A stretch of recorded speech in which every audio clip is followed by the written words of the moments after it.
My dear sisters, every sunrise is not just another day.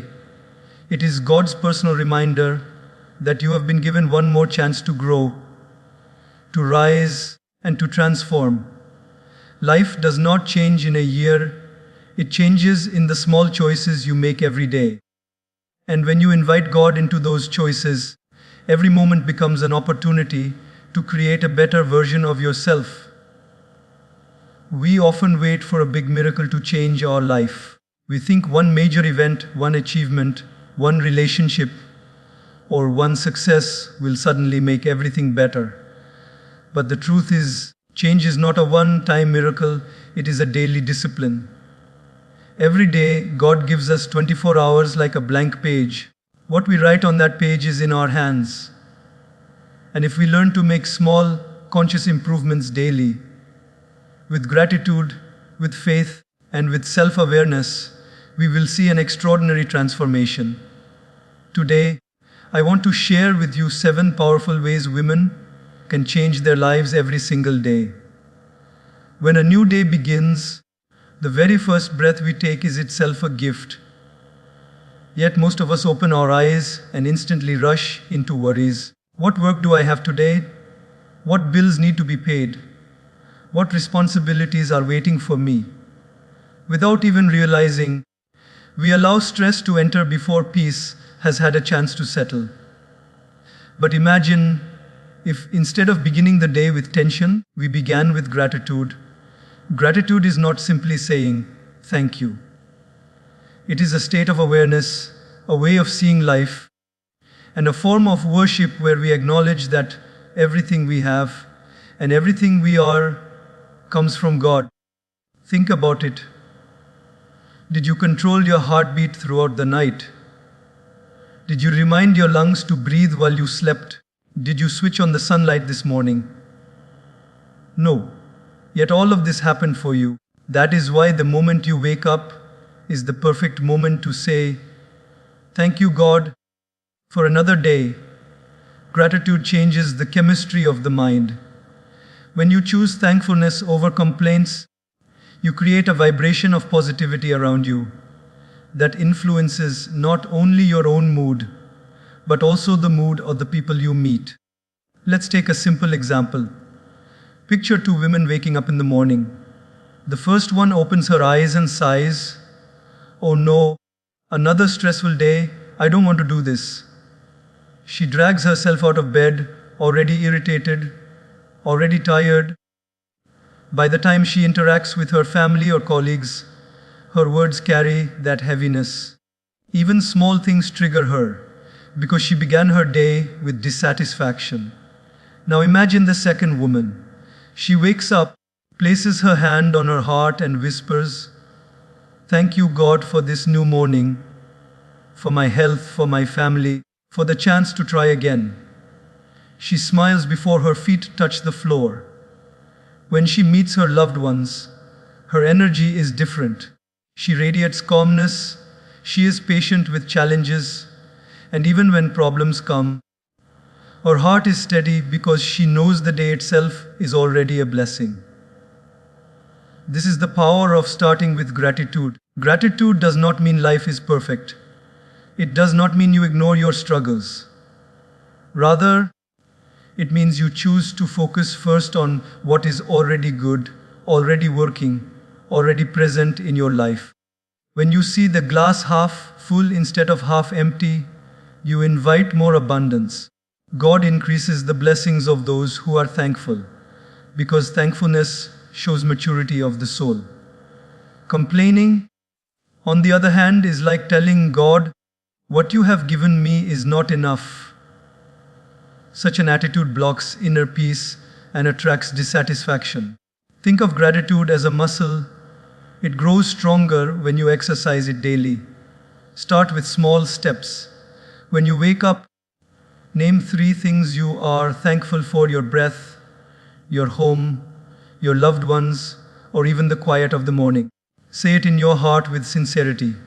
Over time, your mind will automatically lean toward gratitude in every situation. For example, instead of saying, "I hate the traffic," you will think, Thank you, God, that I have a job to travel to. Instead of, I am tired of cooking, you will think, thank you, God, that I have food to cook. It is this shift in perspective that changes the quality of your entire day. Another way to deepen gratitude is to connect it with action. If you are grateful for your health, honor your body with proper rest and nourishment. If you are grateful for your family, express love to them in words and actions. If you are grateful for time, use it wisely instead of wasting it. Gratitude without action is like a flower that blooms, but never releases fragrance. The true beauty of gratitude is seen when it inspires how we live. Daily life will always bring challenges. There will be days when you wake up with pain, disappointment, or worry. But even on those days, gratitude can give you strength. A woman who whispers, "Thank you, God, for giving me another chance to try," carries a power that no difficulty can break. She understands that problems are temporary, but gratitude keeps the heart steady and strong. There is also a hidden benefit to beginning the day with gratitude. It improves relationships. A grateful woman is less likely to complain about small mistakes and more likely to appreciate small efforts. Her husband, her children, her friends, and her colleagues feel respected in her presence because she notices their good qualities. Gratitude becomes contagious when she says, "I am thankful for you." Others feel inspired to express their own appreciation. Slowly, this creates an environment of love, respect, and peace. Most importantly, starting the day with gratitude keeps you connected to God. Gratitude is like a conversation with the divine. It is as if you are saying, "I see your gifts, I recognize your kindness, I remember you in the details of my life." This connection brings serenity that cannot be bought with money or achieved with fame. Gratitude roots you in faith, reminding you that no matter what the day holds, you are guided, protected, and blessed. So tomorrow, when you open your eyes, don't rush to grab your phone. Don't rush into stress. Pause, place your hand on your heart, breathe, and say silently or aloud, "Thank you, God, for this new day, for this life, for another chance." Let gratitude be the first thought of your morning, and you will see how your days begin to transform, one sunrise at a time. Every day, your mind is like a fertile field. Whatever seeds you plant there will eventually grow into the reality of your life. If you plant seeds of negativity, doubt, jealousy, or fear, you will find yourself surrounded by weeds of unhappiness and dissatisfaction. But if you choose to plant seeds of faith, positivity, and hope, your life will blossom into strength, courage, and peace. The choice of what grows in your mind is yours. And it begins with the kind of thoughts you allow to take root. We often underestimate the power of our thoughts. Think about it: before any action is taken, before any word is spoken, before any habit is formed, there is always a thought. A woman does not become strong, resilient, or wise overnight. She becomes that way because she has trained her mind to think in uplifting, empowering directions. In the same way, a woman does not become weak, anxious, or hopeless by chance. She allows negative thoughts to dominate her inner world. That is why choosing your thoughts every day is one of the most powerful ways to change your life. Let's look at a real life example. Imagine a woman walking into her workplace. She thinks to herself, "I am not good enough. People don't respect me. I will probably make mistakes again today." As the day goes on, her confidence sinks lower and her actions reflect the doubt she has already planted in her mind. Even if she is skilled, her own negative thoughts stop her from shining. Now picture another woman in the same workplace. She tells herself, "I am learning every day. God has given me strength and intelligence, and I can handle today with patience and confidence. Even if challenges come her way, she carries herself differently. She is not perfect, but her uplifting thoughts give her the courage to face difficulties with dignity. This is the difference thoughts make. Your mind is not just a private space, it is the control room of your entire life. And what you allow inside will eventually show outside.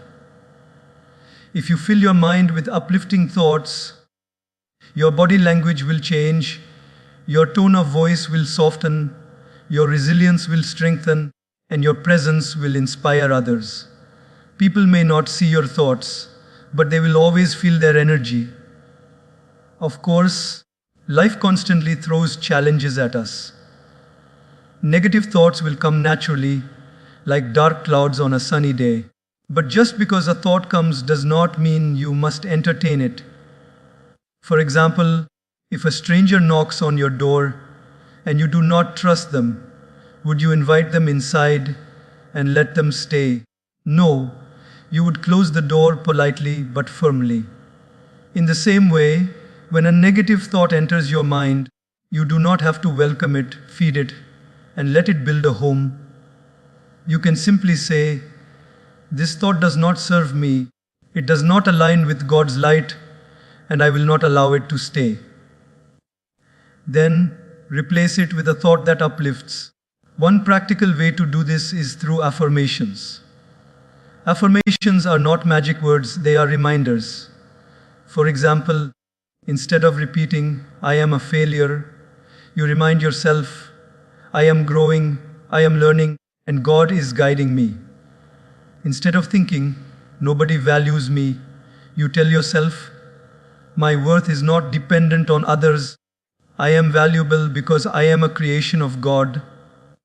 Over time, these thoughts shape your inner reality, and your outer world begins to reflect it. Another way to choose uplifting thoughts is to carefully manage what you consume. The mind is like a sponge, it absorbs whatever you feed it. If you spend your day scrolling through negative news, comparing yourself to others on social media, or listening to people who constantly complain, your mind will naturally bend toward negativity. But if you read words of wisdom, listen to uplifting talks, or surround yourself with people who inspire and support you, your mind will naturally bend toward positivity. Just as healthy food nourishes the body, uplifting input nourishes the soul. Choosing uplifting thoughts also means being gentle with yourself. Many women silently criticize themselves for every small mistake. "I am not beautiful enough, not smart enough, not successful enough." But remember, God did not create you to constantly put yourself down. You are not meant to be perfect, you are meant to grow. If a friend made a mistake, would you scold her endlessly, or would you encourage her to try again? Then why not treat yourself with the same kindness? Choosing gentle, forgiving thoughts for yourself is as important as choosing positive thoughts about life. Imagine waking up in the morning and before stepping out of bed saying to yourself, "Today is a new chance. I choose to think with hope, with faith, with strength. I will not allow my mind to become a prison of fear. I will let it be a garden of peace and growth." Imagine carrying that mindset into your work, your family, your relationships. Do you see how different your day would feel? Not because circumstances have changed, but because your thoughts have changed. The most powerful truth about thoughts is this: they are contagious. If you keep uplifting thoughts, the people around you will feel uplifted. A mother who thinks with patience passes that calmness to her children. A wife who thinks with respect reflects that in her marriage. A leader who thinks with courage inspires her team. By choosing uplifting thoughts, you are not only changing yourself, you are also changing the atmosphere of every room you enter. So remember this: you are not a victim of your thoughts, you are the creator of them. Negative thoughts may knock, but you hold the key. Decide every day what kind of thoughts you will allow into your mind, because those thoughts will become your reality. Choose thoughts that uplift you, strengthen you, and connect you with God. For when your mind is filled with light, your life cannot remain in darkness. Kindness is often misunderstood as something grand, something that requires big gestures, wealth, or power. But in truth, the purest form of kindness is found in the smallest of actions: the gentle smile, the patient word, the helping hand, the silent prayer for someone in need. These are not acts that demand much effort or cost, but they carry the power to heal, to uplift, and to transform hearts. God has placed kindness within us as a light, and every time we show it in daily life, that light grows brighter, not only for us, but also for those around us. Think of a moment when you were having a difficult day. Maybe your heart was heavy, maybe life seemed too overwhelming. And then, suddenly, someone smiled at you in passing, or a friend asked, "How are you really doing?" That small act did not erase your problems, but it made your burden feel lighter. This is the silent magic of kindness. It enters the heart quietly, yet it leaves an impact louder than any words. We often wait for opportunities to do something great, but life gives us countless small moments where we can be kind. For example, when standing in a long line, instead of showing frustration, offer a smile to the cashier who has been dealing with people all day. When you see someone struggling with heavy bags, step forward and help them carry the load. When you hear someone share their troubles, instead of judging or ignoring, simply listen with patience. These may look like ordinary actions, but they are extraordinary in the eyes of God, for He values the sincerity behind them. Kindness also means speaking gently. Words can either be weapons that wound or medicine that heals. How often do we, in moments of stress, say sharp words to those we love? Later, we regret, but the scar of that word lingers in the heart of the other. Choosing kindness in speech means pausing before we respond, softening our tone, and remembering that the person in front of us is a soul created by God. A kind word may seem small to you, but to someone else, it can be the reason they smile after days of sadness. Sometimes, kindness is not even about what we do outwardly, but about the thoughts we hold inwardly. When we see someone succeed, instead of feeling jealous, we can silently wish them well. When we notice someone struggling, we can pray for them quietly in our hearts. These unseen acts of kindness are known to God alone, and they carry immense power because they come without expectation of recognition or reward. Let's take a real life scenario. Imagine a woman traveling in a crowded bus. She notices an elderly person struggling to stand, and even though she is tired after a long day, she offers her seat. In that moment, she practices kindness. That simple act not only eases the old person's pain, but also inspires others in the bus to be more considerate. This is how kindness spreads. It is like a ripple in water. One act can touch many lives in ways we cannot measure. Kindness also means patience in situations where anger feels easier. For example, when your child spills something by mistake, instead of shouting, you take a deep breath and say, "It's okay, let's clean it together." Or when a colleague forgets to complete their part of the work, instead of insulting them, you encourage them to try again. This type of kindness requires strength because it is easier to react negatively. But when you choose kindness, you are showing not weakness, but mastery over yourself. One of the most beautiful truths about kindness is that it always returns to you. It may not return immediately or from the same person, but the energy you put into the world will find its way back. A kind woman creates a circle of blessings around herself. People respect her, trust her, and feel peace in her presence. And even if people do not acknowledge it, God never lets a single act of kindness go unnoticed. The best part is, kindness does not require you to be rich, powerful, or perfect. It only requires awareness. Sometimes, holding the door open for someone, offering your time to listen, or sharing a meal with someone who has less is enough to change their entire day. These little acts, when done consistently, build a character so strong and beautiful that people will remember you not for what you owned, but for how you made them feel.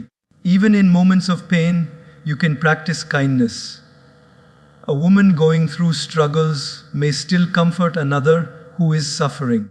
This shows that kindness is not dependent on circumstances, but on the heart. Such kindness is the highest form because it comes from a place of empathy and understanding. So, let us not underestimate the power of small acts. You may never know whose day you brighten, whose faith you restore, whose tears you wipe away simply by being kind. God has placed this gift within you so that you can be His instrument of love in the world. And every time you practice kindness in small ways, you not only change the moment, you change yourself. Your soul becomes lighter, and your heart becomes softer, and your life becomes more meaningful. When the day ends and you look back, the question is not how much wealth you earned or how much recognition you received, but how many hearts you touched with your kindness. Because in the end, the smallest acts of love are the greatest treasures of the soul. One of the heaviest burdens a woman can carry is not the weight of her responsibilities, not the load of her daily tasks, but the unseen weight of hurt she stores in her heart. Words spoken in anger, betrayals from people she trusted, mistakes from her past, regrets that replay like an endless film. These become chains that silently hold her down. Life already gives us enough challenges to face each day. But when we hold on to old pain, we multiply our own suffering. That is why one of the most powerful acts of strength is not holding on, but learning to let go. Letting go does not mean forgetting. It does not mean pretending that what happened never hurt you. It means you choose not to allow that pain to control your present and poison your future. Holding on to hurt is like holding a burning coal in your hand. You think you are protecting yourself by keeping it, but in reality, you are only burning your own skin. The person who hurt you may not even remember their action, but you, by refusing to release it, suffer over and over again. Letting go is the act of putting down that burning coal and saying, I will no longer let this define me. Or take the example of two women. The first one was deeply insulted by a friend years ago. Every time she sees that friend or hears their name, her mind replays the insult. Her heart fills with bitterness, and she feels anger rise even though time has passed. The second woman also faced an insult, but she told herself, yes, it hurt, but I will not let this wound continue to bleed. I forgive, not because they deserve it, but because I deserve peace. The first woman remains trapped in her past, while the second one walks lighter, freer, happier. The difference is not in what happened to them, but in how they chose to carry it. Life is too precious to be wasted on carrying old grudges. When you wake up in the morning, God has given you a new day, a blank page, yet if you fill it with yesterday's pain, you never allow yourself to see today's beauty. Letting go is a conscious choice to free your heart so you can embrace the opportunities of now. Imagine walking through a garden with your hands full of stones. You cannot pick the flowers or enjoy the fragrance because your hands are too heavy.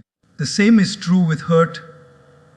If your heart is filled with stones of resentment, you cannot hold the flowers of joy, peace, and love. Another way hurt lingers is through guilt and regret about ourselves. Many women punish themselves daily for mistakes they made years ago. They replay the what ifs and if onlys, forgetting that God has already given them countless chances to start again. Carrying regret is like driving a car while only looking in the rear view mirror. You will crash because life is meant to move forward, not backward. Letting go of your own mistakes does not mean ignoring them. It means learning from them, asking God for strength to do better, and then walking forward without dragging the past like a heavy chain. Consider the story of a mother who once shouted at her child in anger. She regretted it immediately, but instead of staying trapped in guilt, she chose to apologize, hug her child, and promise herself to handle things better. Another mother in the same situation carried her guilt for years, constantly punishing herself and weakening her spirit. The first mother let go, learned, and grew stronger. The second held on and lived in self-blame. Letting go of what hurts is not only about forgiving others, but also forgiving yourself. Sometimes, we fear that letting go means weakness, that if we forgive, people will walk over us. But the truth is, letting go is not weakness, it is wisdom. It means you value your peace more than you value holding on to poison. When you refuse to let go, you are keeping yourself locked in a prison that you built with your own thoughts. Letting go is unlocking that prison door and walking into freedom. There is also a spiritual dimension to this. When you let go, you are telling God, I trust you to handle what I cannot. I release this burden into your hands.